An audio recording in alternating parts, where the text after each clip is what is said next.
De retrouver le dossier du 11-12, dossier de consommation citoyenne. Et ce sera Gérard Mavian que je reçois, président du FC Que Choisir Saint-Malo et ses environs, et Jocelyne Pétler, membre de cette même association locale. Alors c'est vrai qu'en ce moment, il y a des personnes qui se tournent vers l'achat de véhicules d'occasion, avec la baisse de pouvoir d'achat, l'inflation, enfin il y a un contexte un peu particulier, il faut bien le rappeler actuellement. Et il y a des conseils à donner aux auditrices, aux auditeurs en la matière pour ne pas se faire arnaquer, Gérard Mavian. Oui, tout à fait. Bon, alors, cette pénurie, on va dire, de voitures neuves, liée au fait que, il y a une, comme disait Jean-Christophe, il y a le prix des voitures neuves qui ne cesse d'augmenter, que le pouvoir d'achat, lui, on a l'impression qu'il est en train de stagner, voire régresser. Il y a aussi la pénurie due au fait que la Covid a mis le trouble et puis a bousculé tous les marchés de semi-conducteurs, ce qui fait qu'il y a une grosse pénurie, ce qui fait que les constructeurs automobiles freinent leur production parce que par manque de composants. Ce qui fait que des personnes se lancent, cherchent des voitures récentes ou moins récentes sur tout ce qui est occasion. Et évidemment, nos arnaqueurs s'en donnent à cœur joie parce qu'ils ont une imagination très fertile pour essayer d'arnaquer. Et puis ça réussit. Hein. Bon. Deux cas que j'ai vus là tout récemment, deux personnes qui se sont fait avoir, une de 14 000 € et l'autre de 9 000 €, faisant confiance à des personnes évidemment, ou une personne apparemment, qui elle faisait de l'arnaque sur les voitures d'occasion. Alors il y a un certain nombre de précautions à prendre. Et ces précautions-là, je dirais que la base, sans rentrer trop dans le détail, ce sont des objets de consommation, mais qui ont la particularité, ça s'use comme tout le reste. Donc avant d'acheter des véhicules qui coûtent alors des fois 2 000, 3 000, ce sont des sommes d'argent. La grande recommandation, c'est de voir ce qu'on va acheter, de voir de visu, en présentiel, comme on dit. Le toucher, le caresser éventuellement si c'est une voiture de vos rêves, et d'éviter évidemment, ce faisant, déjà se faire arnaquer sur la présentation de la voiture. Alors, il y a un certain nombre de grâce, n'achetez pas des voitures à distance, à des milliers de kilomètres, voire des centaines de kilomètres, parce que c'est la porte ouverte, pas systématiquement, mais c'est la porte ouverte à une arnaque. C'est évident. Donc, ou alors adressez-vous à des réseaux automobiles qui ont pignon sur rue. Je ne cite pas de marque parce que de toute façon... Mais ceux-là, oui, vous pouvez avoir... C'est plus fiable. C'est beaucoup plus fiable. Oui. Mais ne passez pas par des systèmes qui passent... il y a certaines, pas en zen, mais sites qui disent tu peux acheter, on peut acheter n'importe quoi, et les voitures. Oui, mais les voitures, faut que ça... tout le reste, faut toucher, faut le voir. Et puis, à la limite, il faut peut-être avoir un coup de cœur, ou au contraire... Pour pouvoir essayer le véhicule. J'allais le dire. Et puis, essayer. Alors ça, c'est le b.a.-ba, une voiture. Alors, il y a un certain nombre de choses qu'on va pouvoir dire, mais... on va le mettre aussi sur notre site internet, parce qu'il y a quand même beaucoup de choses à voir, sans rentrer dans le truc technique. C'est la compilation de plein de choses qu'on retrouve, nous, sur des sites automobiles, de journaux automobiles, et puis sur tout ce qui est gouvernement. Et on a fait un mix de tout ça pour que ça soit à peu près digeste. La grosse, c'est d'essayer la voiture. Ça, c'est hyper important. Et si on peut se faire accompagner par quelqu'un qui connaît un peu mieux que soi, parce que chacun a parfois des compétences. Il y a des vices que l'on peut entendre, que l'on peut percevoir, et puis d'autres, ce sera plus tard, malheureusement. Voilà, alors, ça peut arriver aussi. Alors, il y a beaucoup de choses, les choses qu'il faut regarder, bon, évidemment, une voiture d'occasion, il faut regarder si elle a été entretenue. Mais entretenue au travers des factures, carnet d'entretien. Courroie de distribution, notamment. Voir tout ce qui s'est passé, le kilométrage s'il correspond bien, parce que là si aussi... ça n'a pas été trafiqué. Voilà, s'il y a des arnaques au kilométrage de voiture, ça existe. Alors, il y a certains points de repère. Il y a les pédales d'embrayage, les pédales de ceci qui sont usées par rapport au kilométrage, les tapis de sol qui... Bon. Donc, il y a un certain nombre de choses qu'il faut regarder. La liste est quand même assez longue. Oui. Il faut essayer les éléments de base aussi. Donc, il est évident que toutes les choses qu'on est en train de dire là, actuellement, nécessitent évidemment de voir le véhicule. Évidemment, à distance, toutes ces choses-là, vous ne pouvez pas le faire.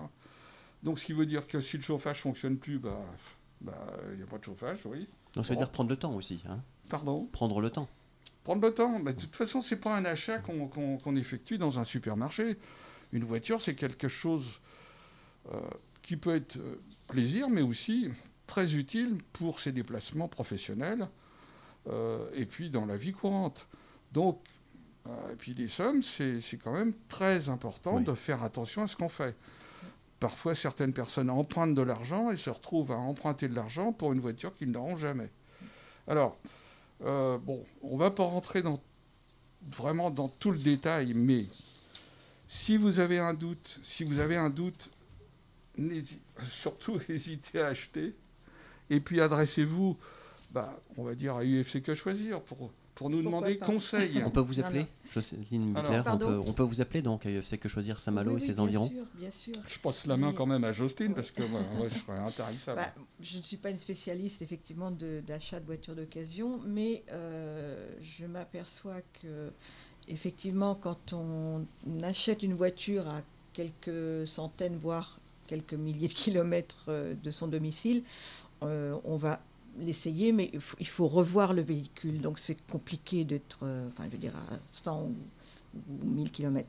Donc, à mon avis, moi, personnellement, en tant que conductrice occasionnelle, n'y connaissant rien en mécanique, je crois que je ferais plus confiance peut-être à un garage. Bien qu'il y ait aussi eu des arnaques, malheureusement. Oui, mais pour moi, personnellement, je crois que je ferais comme ça. Hein.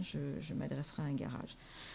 Qui ont ils ont des voitures d'occasion révisées, garanties, alors qu'un particulier, c'est un peu la loterie, un petit bonheur, la malchance. Hein. Donc, je pense qu'il faut être vigilant là-dessus et peut-être faire le tour, effectivement, des garages d'abord. Et puis, ça dépend ce qu'on cherche aussi comme voiture. Mais en plus, il y a quand même un numéro de téléphone. J'ai vu que, Gérard, tu avais... mis un numéro pour les arnaques, les escroqueries en tout genre. Hein. Donc il y a info escroquerie au 811 02 02 17 et je pense que dès qu'on a un doute, il ne faut pas hésiter à appeler ce numéro afin de stopper tout de suite les mauvais. Et puis il y a le règlement qui doit se faire en sécurité. Oui, tout à fait. Et le règlement. Si justement. on voit que la voiture présente toutes les garanties, qu'on l'a essayé, que tout va bien, encore faut-il s'assurer que le mode de règlement se fasse dans de bonnes conditions de sécurité. Il y a ça aussi. Alors là aussi, très attention parce que c'est le gros souci puisque des arnaques maintenant sur des chèques de banque très très bien limités se font. Ce qu'il faut faire en pratique si on peut, c'est d'effectuer, si on fait cette transaction, de la faire en semaine. Jamais le week-end, pour la bonne et simple raison que le week-end, les banques sont fermées. Et qu'à partir de ce moment-là, il est impossible d'aller vérifier, si tenté soit, de savoir si effectivement la banque existe, parce que là aussi, si le compte est bien approvisionné, n'achetez pas en week-end ou les jours fériés, parce que là, forcément, vous ne pouvez pas vérifier. Oui. Et quand vous vérifiez, malheureusement, vous avez la voiture, vous ne l'avez plus, c'est trop tard. Et puis pour récupérer le véhicule, ça devient pratiquement mission impossible. Ouais. Alors, les voitures d'occasion, moi personnellement, voitures d'occasion, j'en ai acheté, mais je dirais voiture d'occasion, véhicule de démonstration, dans un garage. Donc c'est bien de l'occasion. on récupère quand même une grosse partie de la TVA, mais au moins on a la sécurité d'avoir des véhicules qui n'ont pas été volés, parce que là aussi, on n'aborde pas ce sujet-là, mais il y a le problème des véhicules qui ont été volés, qui sont revendus sur le marché européen, et lorsque les administrations s'aperçoivent que ce véhicule a été volé, vous n'avez plus que vos yeux pour pleurer, puisque le véhicule est réquisitionné, voire détruit. Donc ce qui veut dire que là aussi, vous perdez toute votre mise. Oui. Voilà. Alors, ne vous lancez pas à acheter des voitures comme ça, enfin, franchement, ou alors vous connaissez vraiment la personne, elle habite à côté de chez vous, bon, là, là après, c'est la confiance. Et le recours, il est possible si une personne, il y a un délai de rétractation si c'est à l'étranger, c'est mission impossible, c'est pas possible. Il y a des garanties donc à avoir. Il y a des garanties. Et quand on achète une voiture particulier à particulier, il y a quand même un minimum de garantie qui est de 6 mois. Parce que si la voiture a des défauts avérés, le véhicule est quand même garanti 6 mois et le vendeur est responsable de la qualité du véhicule qu'il vend. Voilà. Mais tout ça... mais c'est complexe quand même, je veux dire. Gagner parfois 500, 1000 euros, oui, ce sont des sommes. Mais au risque de perdre 7 000, 8 000 ou 9 000 euros au bout, faites attention, parce que les voitures à des prix bas, il y a quand même forcément quelque chose qui n'est pas normal là, en dessous. Écoutez, ce sera la fin de cette chronique. Merci beaucoup, Gérard Mavian, Jacinthe Bittler, du FC Que Choisir Saint-Malo et ses environs pour cet éclairage. On vous retrouve le mois prochain avec un nouveau sujet. Merci, à très bientôt. Merci, bonne journée à vous tous. Au revoir.